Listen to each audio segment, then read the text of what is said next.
თავი მეოთხე. აჰუდის სიკვდილის შემდეგ უკუღმართად იქცეოდნენ ისრაელიანები უფლის თვალში და უფალმა ხელში ჩაუგდო ისინი იაბინს, ქანაანის მეფეს, რომელიც ხაცორში მეფობდა და მხედარ მთავრად ყავდა სისარა, რომელიც ხაროშეთ გოიმში ცხოვრობდა. შეღაღადეს ისრაელიანებმა უფალს, რადგან იაბინს 900 დარკინული ეტლი ჰქონდა და სასტიკად ჩაგრავდა ისრაელიანებს 20 წელი. იმჟამად ისრაელის მსაჯული იყო წინასწარმეტყველი დებორა, ლაპიდოთის ცოლი. დებორას ფინიკის ქვეშ ცხოვრობდა იგი, რამასა და ბეთელს შორის. ეფრემის მთაში და მიდიოდნენ ისრაელიანები მასთან რჯულის საქმეზე. კაცები გაგზავნა და ნაფთალის კადეშიდან დაიბარა ბარაკი, აბინოყამის ძე და უთხრა ასე: გიბრძანებს უფალი ისრაელის ღმერთი. ადექი და ადი თაბორის მთაზე. თან 10,000 კაცი წაიყვანენ ნაფთალიანთაგან და ზებულონიანთაგან. ხოლო მე კიშონის ხევთან მოგური იაბინის მხედარ მთავარ სისარას თავისი ეტლებითა და ურიცხვილ ლაშქრით და ხელში ჩაგაგდებინებ.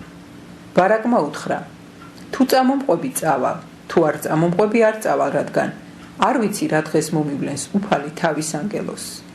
დებორამ უთხრა: წამოყოლით წამოყვები, ოღონდ იცოდე, შენი აღარ იქნება დიდება ამ გზაზე, რომლითაც მიდიხარ, რადგან უფალი დიაცის ხელში ჩააგდებს სისარას. ადგა დებორა და წაყვა ბარაკს კადეში. დაიბარა ბარაკმა კადეში ზებულონი და ნაფთალი. წაიყვანა 10,000 კაცი და წაყვა დებორაც. ქებერ კენიელი ცალკე გამოყოფოდა კენიელებს, მოსეს მოყრის ქობაბიშთა მომავლებს და საყანამის მუხნარში გაეშალა კარვები კადეშის მახლობლად. შეატყობინეს სისარას, რომ ბარაკ აბინოყამის ძე თაბორის მთაზე იყო ასული. ხაროშეთ გოიმიდან კიშონის ხევთან იხმო სისარა მთელი თავისი ეტლიონი, 900 დარკინული ეტლი და მთელი ხალხი რაც კი ყავდა. უთხრა დებორამ ბარაკს: გაემზადე, რადგან მოვიდა ის დღე, როცა უფალი ხელში ჩაგიგდებს სისარას. თვითონ გიწინამძღვრებს უფალი. ჩამოვიდა ბარაკი მთიდან და ჩამოყვა 10,000 კაცი. უფალმა დააფრთხობინა מחვილის პირით ბარაკის წინაშე სისარა, მთელი მისი ეტლიონი და მთელი მისი ლაშქარი. გადმოხდა სისარა ეტლიდან და ფეხით გაიქცა. ხაროშეთ გოიმამდე სდია ბარაკმა მის ეტლიონსა და ლაშქარს. מחვილით გაიწყვიტა სისარას მთელი ლაშქარი, კაციშვილი არ გადარჩენილა. თვითონ სისარა ფეხით გაიქცა იაყელის, ხებერ კენიელის ცოლის კარვისაკენ, რადგან ხაცორის მეფეს, იაბინსა და ხებერ კენიელის სახლ შორის მშვიდობას უფევდა. გამოეგება იაყელი სისარას და უთხრა: მობრძანდი ბატონო, შემობრძანდი ჩემთან, შიშინ ურაფრის გექნება. შეიყვანა კარავში და ხალქვეშ დამალა. უთხრა სისარა: ცოტა წყალი მომიტანე და დამალევინე, რადგან წყურია.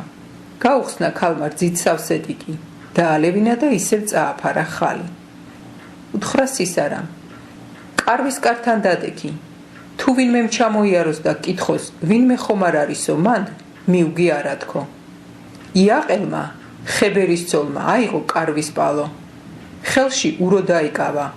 ფეხაკრეფით მიეპარა სისარას და ისე ჩაურჭო პალო საფეთქელში, რომ მიწას დააჭედა. მას კი დაღლი დაქანცულს ჩასძინებოდა და მოკვდა. აჰა მოდის ბარაკი სისარას კვალზე. გაიგება იაყელი და უთხრა: შემობრძანდი გიჩვენო ის კაცი შენ რომ ეძებ. შევიდა და აჰა, მკვდარი აგდია სისარა, პალო აქვს გარჭობილი საფეთქელში. იმ დღეს დაუმორჩილა ღმერთმა ისრაელიანებს იაბინი, ქანაანის მეფე. თანდათან დამძიმდა ისრაელიანთა ხელი იაბინზე, ქანაანის მეფეზე, ვიდრე სრულად არ დაღუპეს იაბინი, ქანაანის მეფე.